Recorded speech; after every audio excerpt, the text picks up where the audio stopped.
Happy Tuesday, everybody. I am so excited to have my dear friend, Dr. Mario Fucinari, here to present on cash practice, fact or fiction.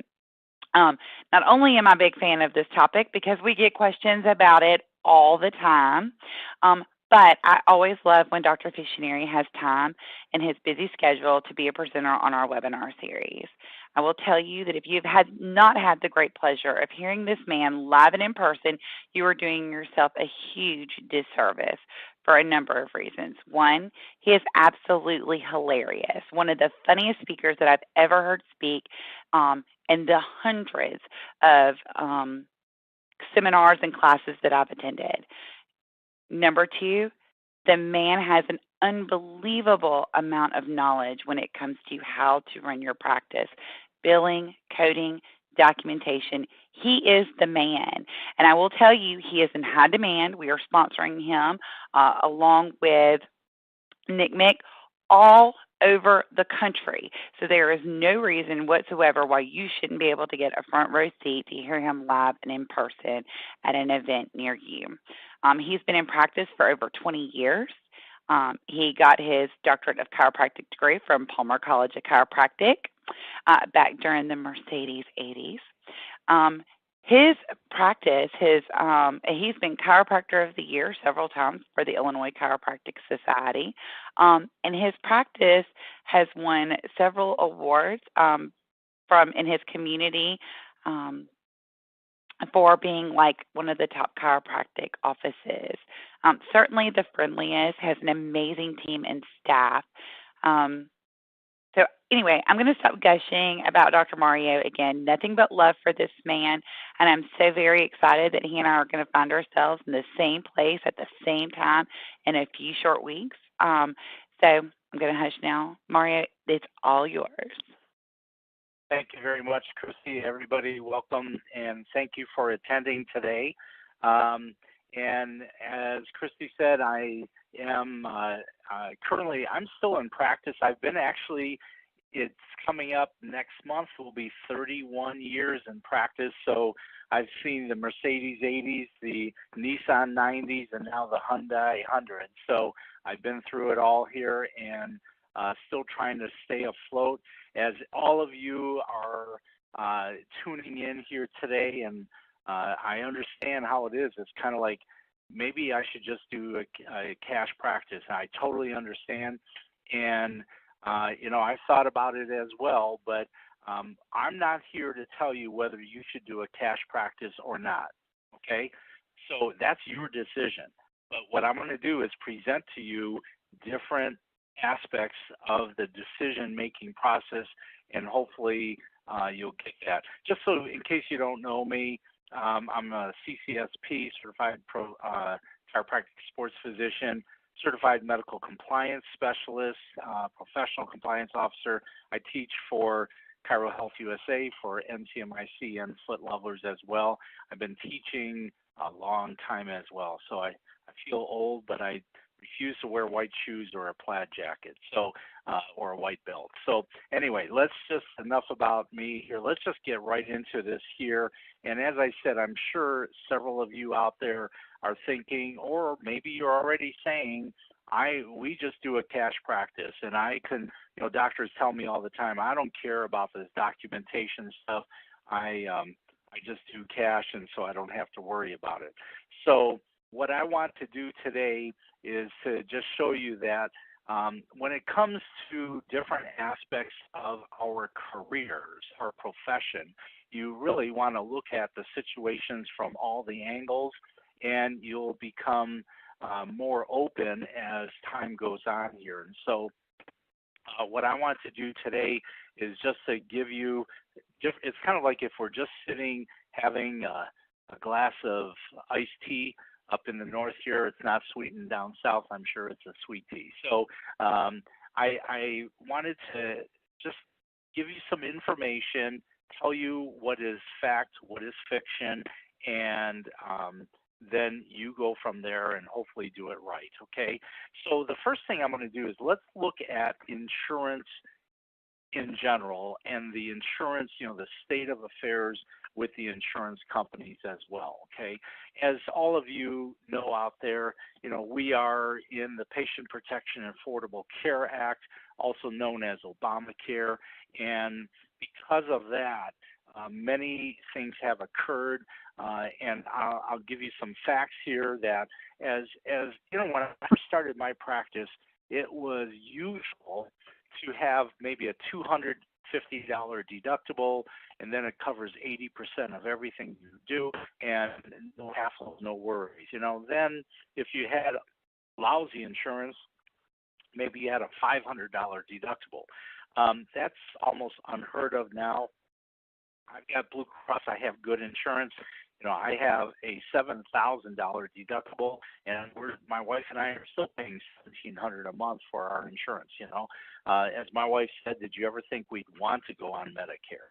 But the individual market premiums have gone up, and while the premiums have gone up, coverage, as you know, has come down. Reimbursements definitely come down as well. And now it makes it even more confusing because we've got all these plans, and this is just an example I'm putting up on the screen here of Blue Cross Blue Shield of Illinois. But you have the Bronze plan, you have the Blue Choice, you have the Blue Precision Bronze. Number one, just because a patient has Aetna or Blue Cross or even Medicare in some instances here doesn't mean they have the same coverage. So you always have to consider the coverage that you are dealing with here. But when you look at the deductibles, their deductibles, as you see here in this, they range anywhere from $5,000 up. But the more deductible you take, then the cheaper your premiums are. So the patient is actually saving some money in essence here, and especially if they are like us, that we own our own business as chiropractors, then we have to pay for it. Our employer doesn't pay for it. In the meantime, the family deductible now sometimes is over $12,000, and if it's silver plan, you can see is over $7,400. So insurance companies, what they say, and I'm not taking sides here, I'm just saying what they say is that they have to insure everybody, and there's no pre-existing conditions anymore, which I think is a good thing in case you have chronic problems such as heart disease or diabetes or whatever it might be. But because they insure everybody, then they said, we're losing money. And again, I'm not taking sides here. So they raise up their premiums. And something I want you to understand is kind of like if you're billing an insurance company, why are they still paying that? And then they come back later and take the money away. Keep in mind that most insurance companies, when they set their rates for premiums and their rates in that certain state, they have to apply to the state for a license to practice insurance, if you will, in that state. And they book how many people, subscribers, beneficiaries we have, and this is how much money we're paying out. And so the state says, okay, you can charge this amount for those plans. But then they don't show, on the other hand, where they're taking money back and recouping money as well. And so they get, if you will, paid in both pockets, okay? Meanwhile, the doctor, we don't know what to do. And I know there may be students out there may be young doctors out there, and I talk at chiropractic colleges all the time. They say, I am just going to do cash. And my current response is, well, you can eat pretty good out of a dumpster nowadays. If you are in a PPO, I am not going to tell you whether you're in a PPO, but why do we go into a PPO? Well, number one, we go to a PPO to take the PPO reduction, but the other portion of that equation is that the patient is going to come to us with a PPO, but they find us through their PPO. And so the PPO says, we will provide patients to you by listing you on our website as a preferred provider, and then in return, you take a PPO reduction. Now, I will tell you that when you are considering whether to stay in a PPO, number one, you have to abide by their medical policy. As I go around the country and I teach medical policies of these insurance companies, including Medicare, and I find that most doctors never even have read the policy. So you have no idea what their requirements are. Also, as being a member in the PPO, you can request the fee schedule as well. Yes, you have to sign a confidentiality clause, but look to see what they really reimburse. And I always tell doctors, look at the reimbursement rates and then look at your rates. When was the last time you gave yourself a raise? But if not enough patients in your area have that type of an insurance, then I would forth to you that you don't want to be in that PPO, because if you're the local employers, if everyone is in a Blue Cross PPO, then you should consider being in a PPO. But if it's another insurance and, it's like whatever, hippopotamus insurance, and nobody had ever even heard of it, why are you that PPO? Our costs have gone up. And in fact, the average worker, when you take in all their benefits, Social Security, the FICA that we have to pay, then those wages have gone up. And in essence, when you factor in all the other benefits and costs for having an employer, it's about like $33.26 per hour on average. Okay, and that was 2017 rate there.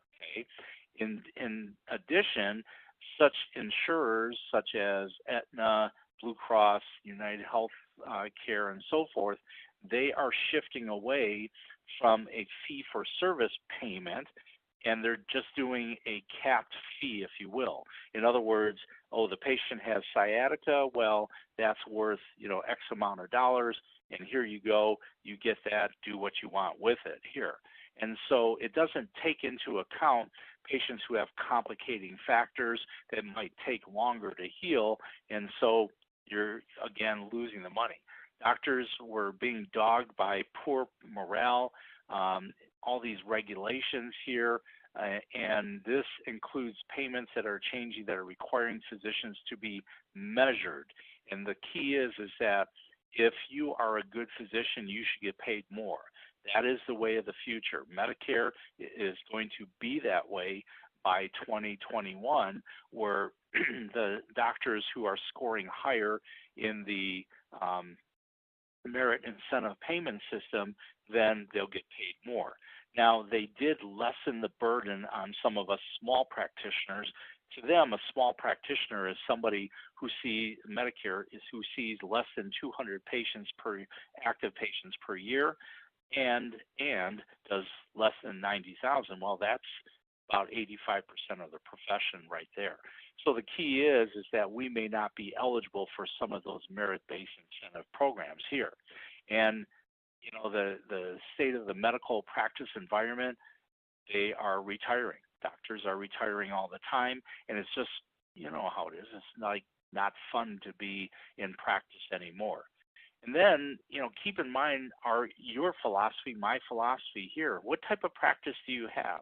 If you like to do PI work comp, then, you're going to have to be in an insurance because you can't do cash for that typically. Are you in a family practice? Well, now families that come in, and there's 6 people in the family, and, everyone has to pay cash, they may not be coming in that often. Do you have a wellness practice? And the wellness practice here, which is mostly cash. And then, of course, do you use modalities? Do you do rehabilitation? And we'll talk about that here. But the key is that the patient has to pay for some of these services in a cash practice. Then they may be paying for out of their pocket. But keep in mind that with a high deductible, they still may be paying for it out of their pocket. Well, that brings up, what about the patient? And, keep in mind that, the patient, when they come to our office, they have things they're not telling us. And there was an article in May of 2016 in the Atlantic, and if you see it coming up on your screen there, it's called The Secret Shame of Middle Class Americans. And there they looked at the financial situations of patients, of, if you will, your neighbors left and right to us here. And the study asked individuals whether they could come up with $2,000 within 30 days for an expense that they really weren't anticipating. And more than one quarter said they could not. And then an additional 19% said, well, I can come up with the money only if I pawn my possessions, or I took out even like a payday loan, which those payday loans, are very high, 25% type of interest there. It's almost like if you will, a loan shark, okay? So people are at restaurants, people are eating out, and it's like, oh, the economy was right, but how many people are actually paying cash? And instead, you'll find that nearly half of American adults are what is called financially fragile, living very close to the financial edge.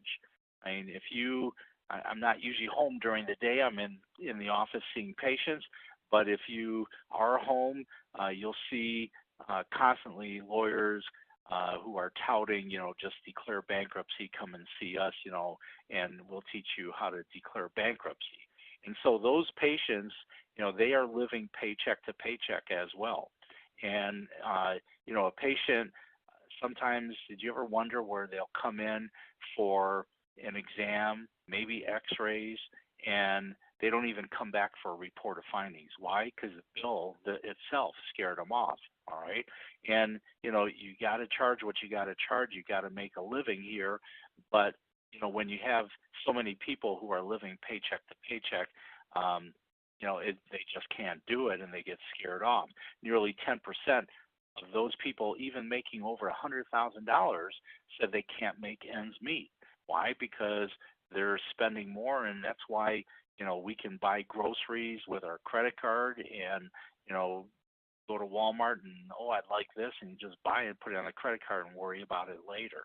And so transitioning to a cash practice has some advantage to chiropractors.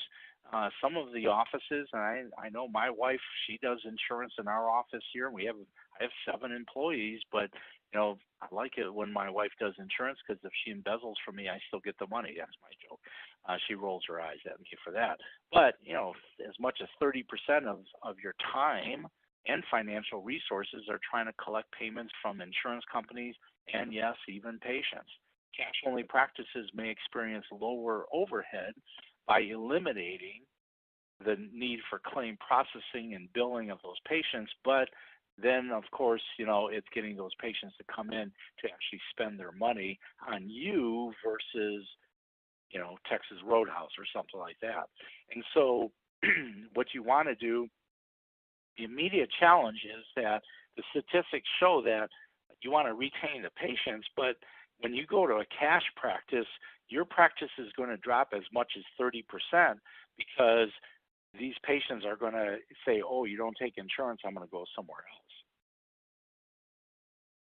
In addition, you may not be getting as many new patients, and maybe you already have patients who are under wellness care with you, but those new patients who have acute pain and expect that their insurance is going to pay and take care of it, they may not be coming into you because you're cash only, okay? So, the doctor, the insurance company, the patient, but we have to consider what is the law. And many people say, oh, I don't worry about Medicare. I just opted out of Medicare. And can you really do that? Well, this is what Medicare said. Medicare said one of the key legal issues is the extent to which the cash-only practice handles services that are routinely or statutorily covered by insurance, such as manipulation in Medicare. Now, I want to make it crystal clear. I don't care what anybody says. I don't care what your thoughts are on this here. The law is that if you see a Medicare patient, you have to be approved by Medicare and you must file a claim within 1 year of seeing that Medicare patient, period. This is the law right here, and it's from the manual, section 70.8.6 here, and it says Medicare law prescribes specific time limits within which claims for benefits may be submitted with respect to physician and other Part B services. Now, as you and I know, there are doctors out there that have opted out of 10. Physical therapists, occupational therapists, and chiropractors cannot. Now, I'm not going to get started in our limited time here today, but it's like, why can't we opt out? Well, the fact of the matter is they've got better lobbyists.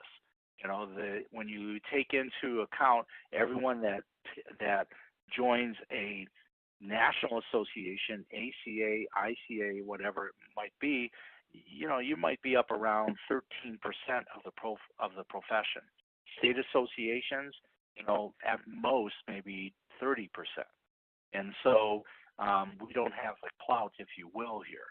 But Medicare in their MedLearn Matters, SE 0479 states that opting out of Medicare is not an option for doctors of chiropractic.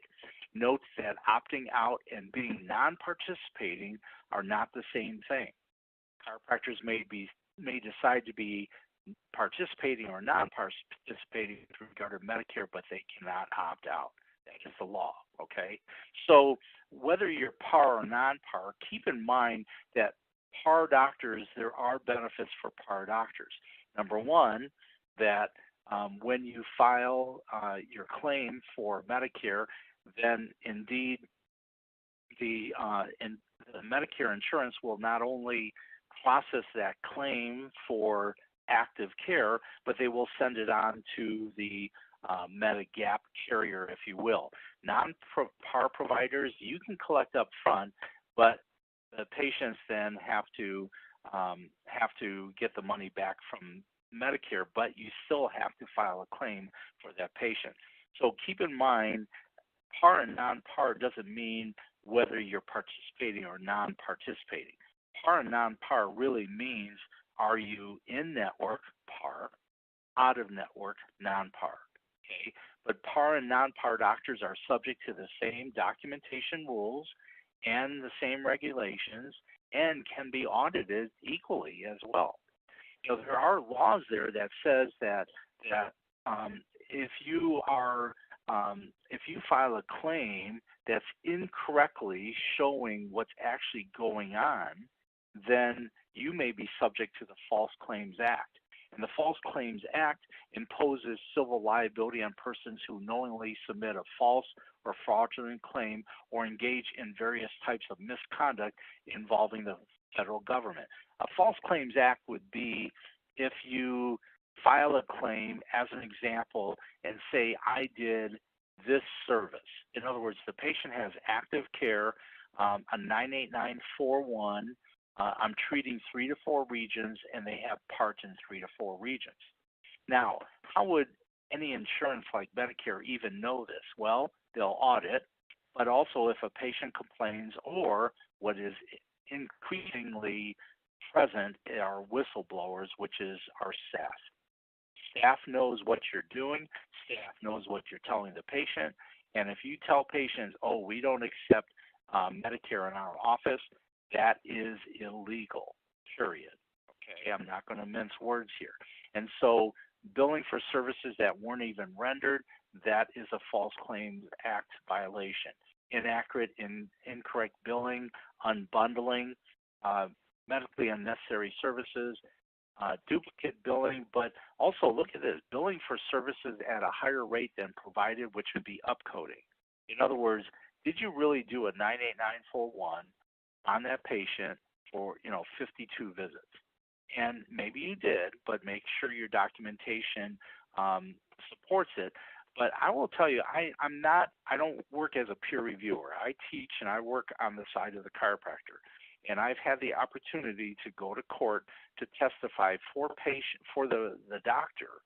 But in those cases there, whether it's for the insurance company, for Medicare, which actually Medicare is very rare that you're going to have to go to court, but also keep in mind that you are still held to the same standard with the Board of Examiners. So even if you do a cash practice, you still have to do the documentation. And insufficient documentation is still a huge problem in chiropractic offices.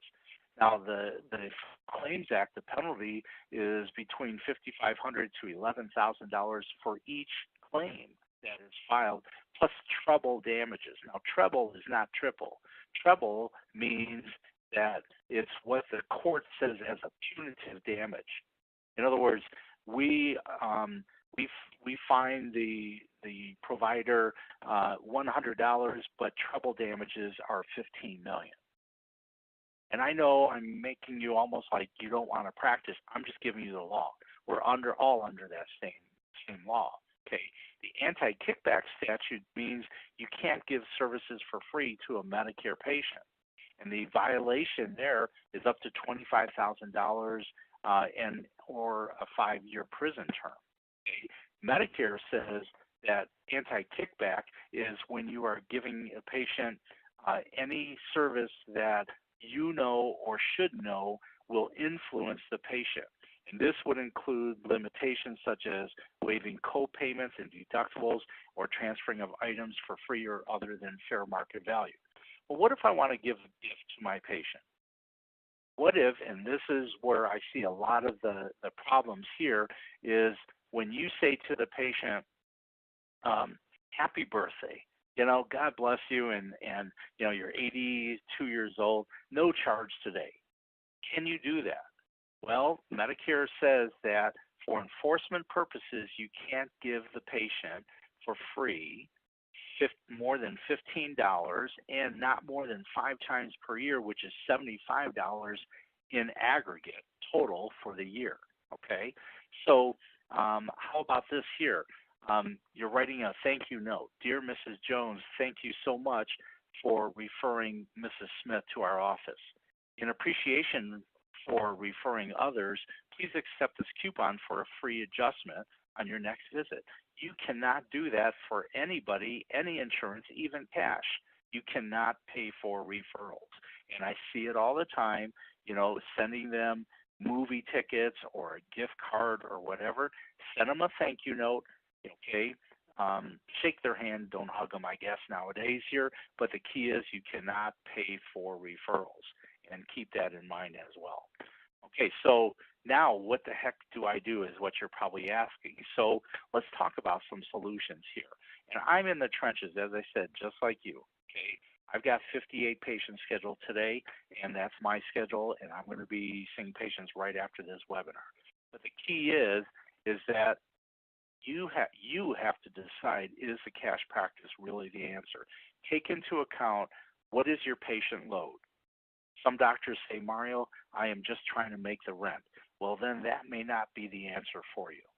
Keep in mind that patients coming in, I pay good money for my insurance. You don't take my insurance. Whether or not I want to come in, that's up to you and the patient, but the patient may think otherwise too. You will have a reduction. But also, if you're doing a cash practice just to get out of documentation, dream on. It's not going to happen. Okay, you may not know it, but the fact of the matter is that most of negligence or malpractice lawsuits filed against a chiropractor are by cash patients. Okay, and so you still have to have the documentation present. And think about what is the real purpose of chiropractic care. And number one is we do an adjustment manipulation, whatever you wish to call it here, to restore nerve function, but that nerve function brings about, as we learned it in school, homeostasis. What's homeostasis? Improvement of function. And so therefore, you have patients who are disabled or on Medicare, and keep in mind that right now that there are 11,000 baby boomers going on Medicare per day. Medicare has about 47% of the U.S. population are on Medicare right now, and about 45% are on Blue Cross. So, you can make it by there. You're going to have to cut corners here, but again, do you really want to turn away patients when they come to the door? I am not making judgment. I am not telling you the answer. You have to ask yourself these honest questions. You're going to be looking at yourself in the mirror. One doctor said, when a Medicare patient walks in the door, I tell them the first visit is $425, and I laugh as they run for the door. And my answer to it, I couldn't help it. I told him right to his face, I said, boy, your family must be proud of you. It's called ethics as well. And so with higher deductibles and larger self-pay portions, you may already be doing a cash practice. I know our proportion of cash that we're taking in is much more nowadays than it was even 10 years ago.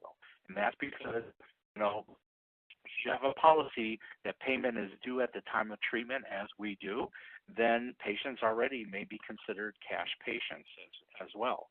So what is your location? Are you in a rural area and you're the only chiropractor for miles and miles? That has mixed blessings, if you will. But if you're in a big city and there's chiropractors, all over like gas stations here, they may run down the street as well. If you've been in practice like myself, 31 years, I can, afford to take a 30% reduction in my patients. But a new practitioner, you may be going, again, maybe you're living paycheck to paycheck. And then on top of all that, we've got this thing called the opioid epidemic. Okay, did you know that right now the opioids are primarily for lower back pain? Lower back pain is the number 3 cause for disability. Medicare is patients who are elderly, over 65, or disabled. And so that's who we take care of. And then, now the hydrocodone doesn't work, so let's go on Oxycontin. Oxycontin doesn't work, let's go on heroin because it's cheaper. Heroin doesn't work, let's go on fentanyl, and they're dropping dead. And it's not just the young people here, okay? So, as I said, I know your head's probably spinning here, and these practices become confused. They start offering discounts. One doctor, I recently was helping him, and I said, what are your accounts receivables? And he said, I have no clue, 900,000. Well, it was because he wasn't collecting the copay or the deductible. He's making side deals with the patients. And it's like this patient hears that they, you get a 30% time of service discount. Oh, you get a 5% time of service discount. What does your state say for a time of service discount? Okay. Did you know that most time of service discount, even the government says, should not be over 15%? So, you have to have proper financial policies as well. And some doctors, they don't want to hear it. And I know we have staff on this call here, and it's like, I don't even want to hear it. And so in those cases there, the doctors, if you will, got his head in the sand and just doesn't want to hear it. One associate doctor was taking one of my classes, and she told me she went back and talked to her boss and said, what we're doing, I believe, is illegal. He said, don't worry about it, and he fired her the next day. What do you think she did? She turned him into the FBI. And so, doctors say, I've always discounted, and it's been fine in the past here. Everybody does it here. I've been audited, and I fixed up my notes. I sent it in, and I passed it. And some just don't want to change.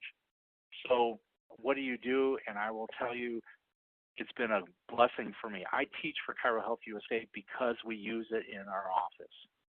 Patients actually, it's like if you don't need shoes, but you go to the store and they're 50% off, you're going to buy those shoes because, hey, it's a great price. I can't pass it up. I had one person, it was husband and wife and 4 children. I said, okay, I'll see you all in about a month. She goes, no, we'll come in 3 weeks. I said, why? She said, we want to use that CHUSA discount. And in those cases there, ChiroHealthUSA, number one, it gives you a managed care program, if you will, for cash patients. And the beauty of it is you set the fees. ChiroHealthUSA works for you. I've seen the paperwork. Most states here have approved it. Even Medicare has approved it. And so now you don't need a dual fee schedule. You know, I've got a $15,000 deductible. Well, it's evident you're never going to meet that deductible. Have you heard of ChiroHealthUSA? No, I haven't. Well, let me explain to you. This is what I say to my patients. You know, our office got accredited with ChiroHealthUSA. For you, it's $49 that you pay the company. I don't make any money on this. It helps me to help patients such as yourself that have inadequate or no insurance at all. And therefore, if a patient comes in as a PI, you have your master charge. That's what we call it, the charge master here, which is your actual fee. But then the managed care fee schedule is based on the contract. You've always heard, you know, a dual fee schedule is illegal, okay? And the answer is it's illegal unless it's under a managed care schedule. And that's what a PO is. And with ChiroHealthUSA, the patient buys into it. It's $49 for the year, but it's for their whole family. And in fact, it's their dependents. It's not just the kids. Okay, do they live in the same household? Talk to the representatives at ChiroHealthUSA. And it applies to all the patients there. Now, Medicare, you have the Medicare rate, which is discounted, but all other services such as x-ray, exam, therapy, those are at a discounted rate. And I will tell you, I tell my patients, you know, I'm going to do x-rays, probably an exam after their consultation. I tell them this here. I tell them this is how much it is.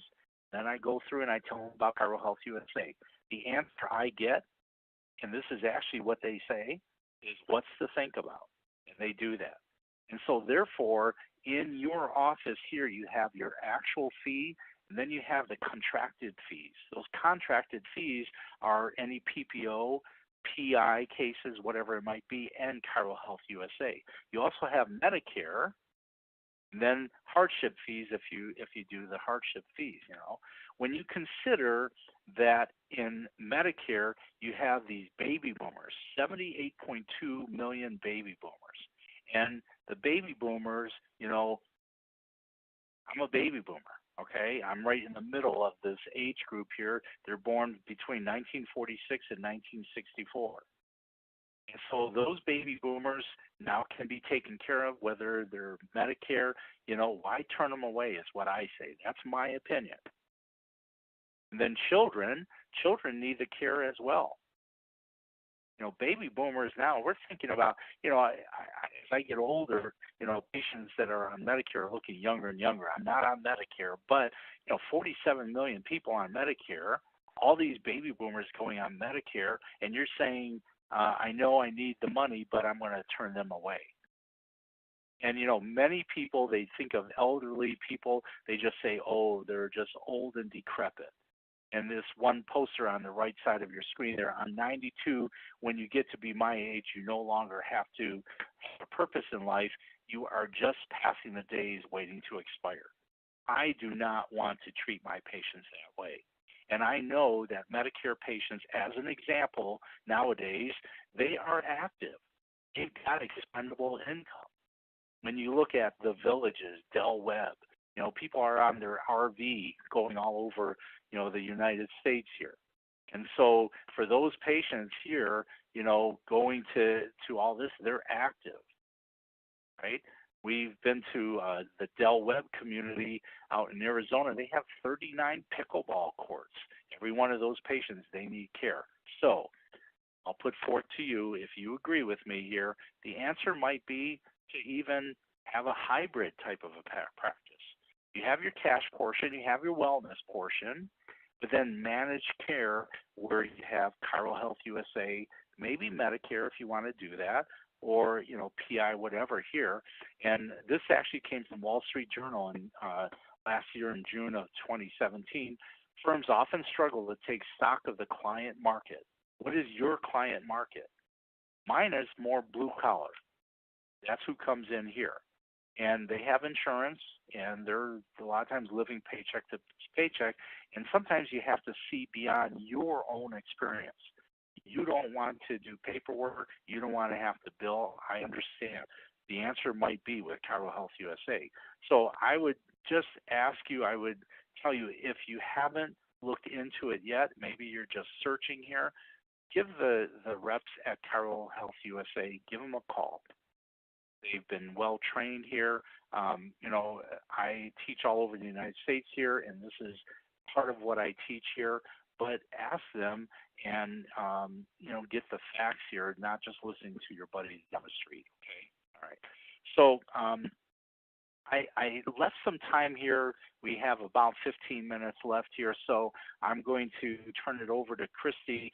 If any of you have any questions here, if you have questions that you want to ask that maybe of how we implement this in our office, you're welcome to contact me. My email is doc@askmario.com, doc@askmario.com. If you want to look at any of the services I provide, askmario.com is my website. You can look through there, and I will be happy to help you out here. But if you have a burning question right now, I'll turn it over to Christy, and she can ask for me.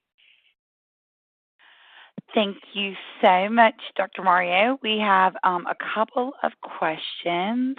The first one is, as a Medicare provider, can we refuse to take new patients that want to use Medicare but still submit to Medicare for our existing patients?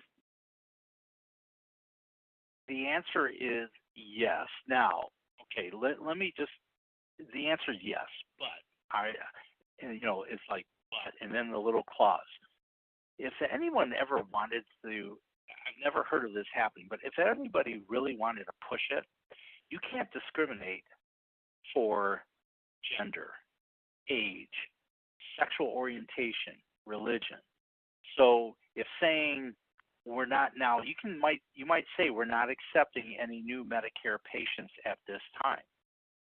Okay, and then later on, when the times get a little leaner, if you want to, go ahead.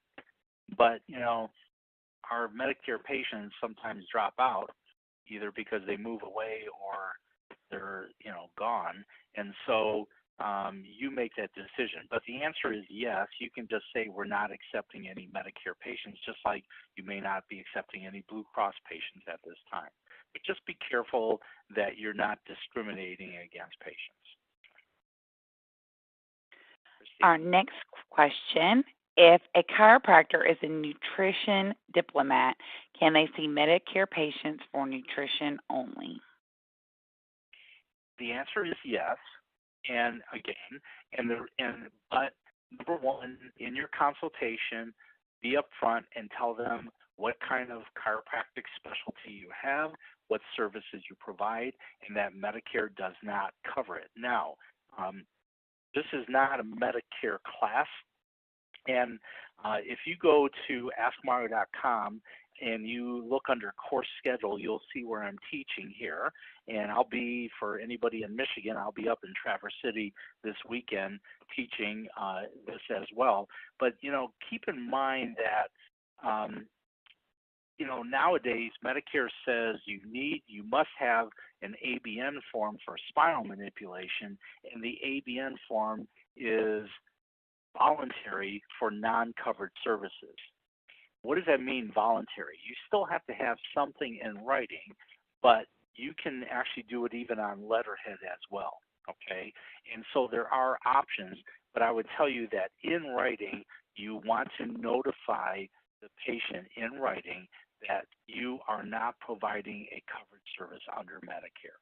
And so that is part of my practice. We do rehab, we do some nutritional counseling as well. And so the patient, they come in and I tell them, under ChiroHealthUSA, this is the cost here and you receive this discount. And again, they'll just say, let's do it. I just let them make the option, let them make the decision. Can we choose to not, oh, yep, we do. Can we choose Go ahead. to not see Medicare patients at all? And does this opt-out, par, non-par, refer to traditional Medicare only or also to Medicare Advantage plans? Well, Medicare Advantage plan is Part C, and that is still a portion of Medicare. So you still have to be approved by Medicare. Okay. Now, if you choose not to see Medicare patients, let's say right now, if you have not filed any claims for the year to Medicare, you will be automatically inactivated. The problem comes in is, I've been treating on and off for 25 years. And as I get older, I always say, Medicare patients are looking younger and younger every day. Okay. And, 12-year-olds are driving and 20-year-olds are surgeons. Okay. So your current patient who might be cash or might be Blue Cross, whatever, and they say, oh, June 1st, I'm going on Medicare. Now you're going to have to turn them away. You're going to say, I can't treat you anymore. That's where the problem comes in. They're like family to us. We've built up a loyalty to them and from them. And so, keep that in mind. But keep in mind, that might be a future webinar I can do with ChiroHealthUSA as well, is, what do you do once the patient has reached MMI? Well, keep in mind that Medicare is only for active care, which is usually within 90 days, and after that, they're cash. So, again, I agree with you. I say, yes, you can do that, but there are caveats to that as well. So I'd like to get them in the door, get them feeling good, and as soon as they say, I can't believe how good I'm feeling, boom, you just say, you can stay that way, once a month, get it adjusted. Medicare doesn't cover it. I had someone today, and they said, can I still come in even if Medicare doesn't pay for it? Well, twist my arm. Of course you can. It's just cash. So keep that in mind. Okay, I'm just giving you different things to think about. Okay, next question. Are we still required by law to have a sign-in sheet at the front desk? You have never been required to have a sign-in sheet at the front desk. Now, you'll go, what?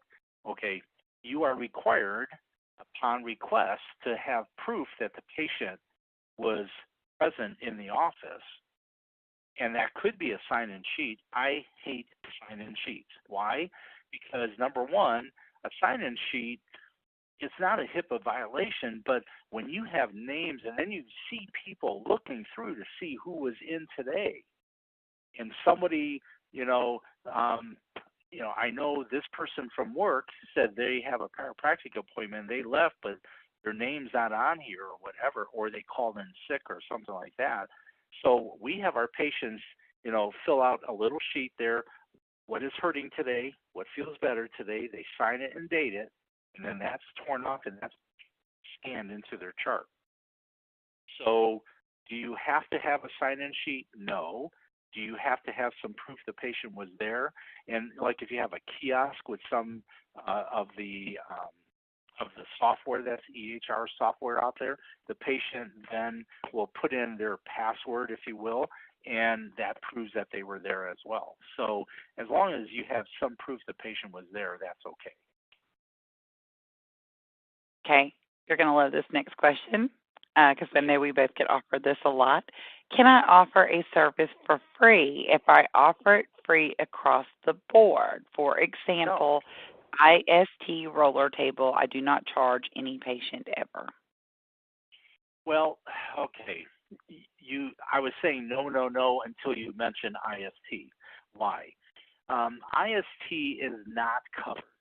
Okay, so let's play the Blue Cross game here. Okay, IST, intersegmental traction, hydromassager, those are not covered. Okay, why are they not covered?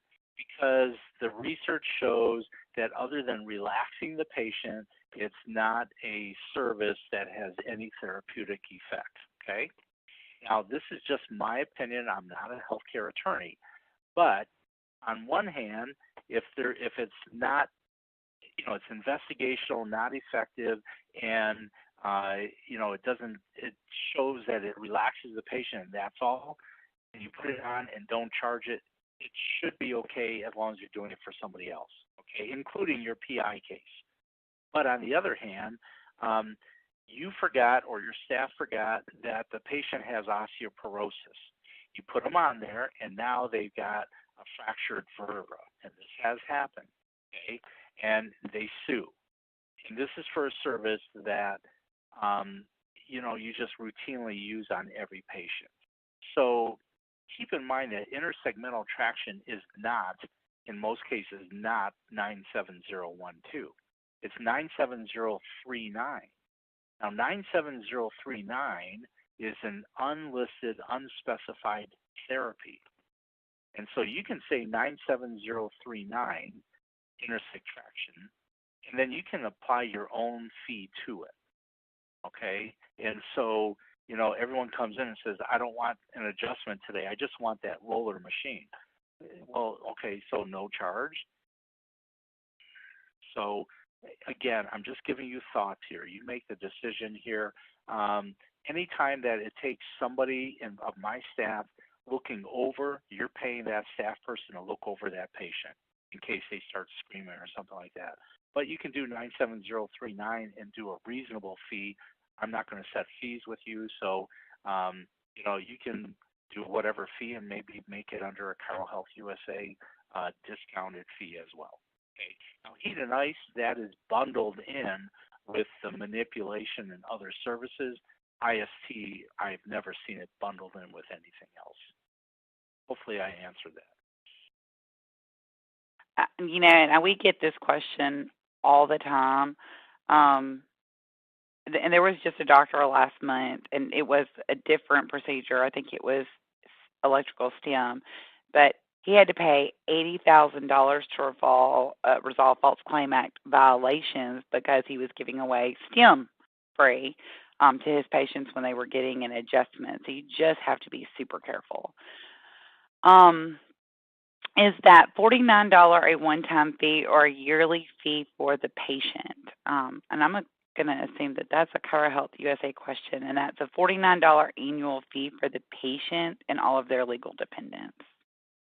But what's cool is, let me answer this too, Christy, and I know this is your wheelhouse, but that patient gets a card. It's managed care. They're paying for the policy. And keep in mind perceived value. You get it for free, it's not worth anything. You're paying for something. They can take that card. If they are out of town, they can go to another CHUSA provider and get their discounted price as well. Right, Chrissy?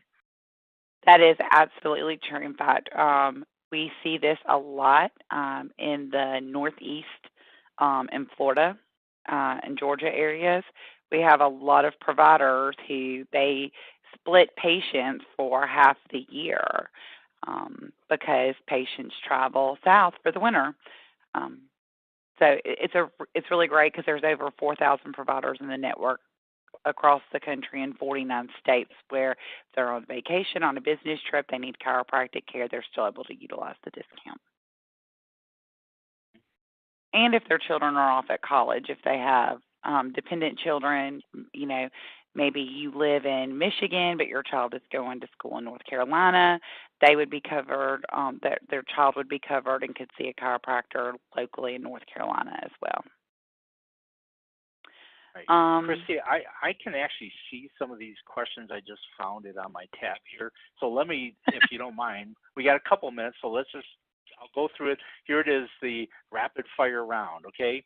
If a patient comes in for cash treatment because it's maintenance or wellness care and they're under Medicare, can we charge them our cash, your fee, or your regular fee, or do you charge them the Medicare fee?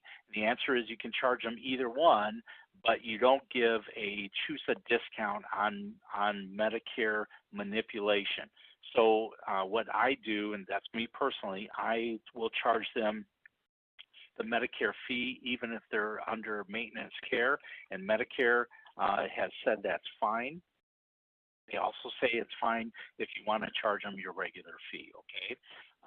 And then one doctor said, even if I have a cash practice, does that mean that I have to file a claim for Medicare? You bet you do, okay? There is no such thing as a purely cash practice. Nobody ever tells you that. There's seminars out there every weekend, cash practice for cash practice, not if you're seeing Medicare patients for active care. The patients that have Medicare Advantage plan, which is a Part C, you have to charge them a cash visit here. That's still a Medicare patient, okay? So keep that in mind as well, okay? Are there any other questions? I don't see any others there. I don't see any others as well. You answered all of them. I like your rapid fire round. Yeah. Oh, now somebody people, just popped up a new one. That's fine. And people say, you know, are there notes for the class? No, you can. The nice thing is this is archived, right, Christy? Right? It is archived. Yeah, and so it'll available be archived. For 1 year. It'll be available, so you can, you know, sit at home, and I'm not going to even visualize what you're wearing, and just watch this at any time of the day or night, and just keep going over and over again. Show it to your staff as well. Okay. Okay. What was that last question there, Christy? It says you mentioned the IST could be free because it is experimental or an unlisted therapy, but is this also true for heat packs or ice packs? I used a management system that recommends not charging for ice and heat packs as well. Okay, this is what I said. I said I would not recommend, I'm not a healthcare attorney, I would not recommend not charging for a service. However, because IST is considered to be experimental, in other words, not effective, you can have a 97039 charge your own fee. IST is not bundled in with any other service. Heat or ice is bundled in with manipulation as a assessment of the patient or preparatory for the patient, and therefore you cannot unbundle it. Just like some insurances will not let you unbundle manipulation and trigger point therapy or massage to the same region either, okay? So heat or ice is bundled in with the manipulation charge. Okay. Let's see. One more question. With so much conflicting and changing information regarding billing Medicare, how do you suggest we get accurate information and stay current? Go to class. Okay. Now, I'm going to be a little selfish here. Okay, and just write this down. Okay. I know all of you are listening there, and this doesn't. I don't see your email. This has no hang-ups there. Go to facebook.com/askmario. Facebook.com/askmario, and then you like me, put me in your notifications. It is not a sell job. This is my, if you will, blog, and every time something, I'm on the Medicare Advisory Committee. I monitor these changes throughout all the carriers, and so it's like Alabama says, we just got Palmetto. What's going on? I know about it. Meridian, I know about it. WPS, I know about it. Novitas, I know about it. So when I see changes in there, I will post it, and so therefore you can use it and you can share it with others, okay? So facebook.com/askmario, like me, and then in the little settings wheel, put me in your notifications, so when I post something, it'll come in your email. Thank you so much, Dr. Mario. And yes, definitely follow him on Facebook. Updates are very, very timely. In fact, that's 9 times out of 10 how I find out what's going on, because I get your updates regularly. If you have any additional questions, I encourage you to email Dr. Mario at doc@askmario.com. Like I said, the webinar is being recorded. A link to the webinar recording will be sent to every single one of you within the next 15 to 20 minutes. So please feel free to share with other members of your team. It will be available for 1 year from today so that you can watch it as often as you like. Next week, I hope you're going to join us when we have Lisa Massajuski West come and talk to us about ancillary staff are they worth it? Patient advocates, public relations CAs, and scribes. So the following week, we have our Secrets That the Super CAs Know with Ms. Seth Soring. So again, if you haven't registered for those webinars, I encourage you to go to our website at ChiroHealthUSA.com/webinars. We have all of the webinars posted for the next 6 weeks. So go ahead and register early. Actually, no, for the next 2 months are already up. So please go ahead, register early, and you'll get a reminder letting you know that you've registered for the webinar so you don't miss it. Thank you, Dr. Mario. I can't wait to see you in Virginia in a couple of weeks. All right. Thanks so much. And thank you, everybody, for coming, okay? All right. Bye-bye, everyone.